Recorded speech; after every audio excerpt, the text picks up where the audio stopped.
Ja, vi har bygget en park, som skal symbolisere velfærdsstaten.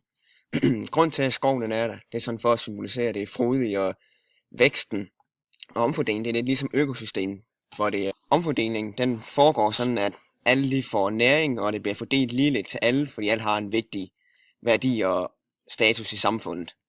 Det hegn, det symboliserer, det er, at alt udefra, alt fare, bliver holdt ude, så bliver skabt tryghed til folk og borgere i samfundet.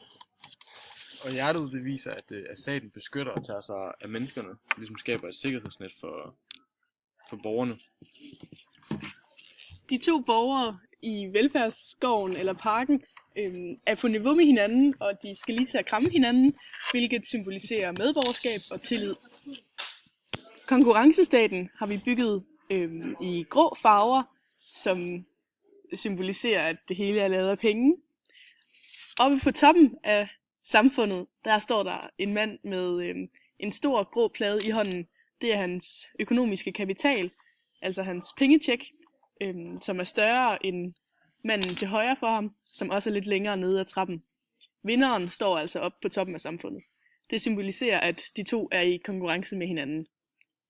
Helt i baggrunden har vi en person uden for arbejdsmarkedet, altså en arbejdsløs, som både kæmper med sygdom, altså det grønne på hans hoved, og sit handicap. Han har en kørestol. Ja.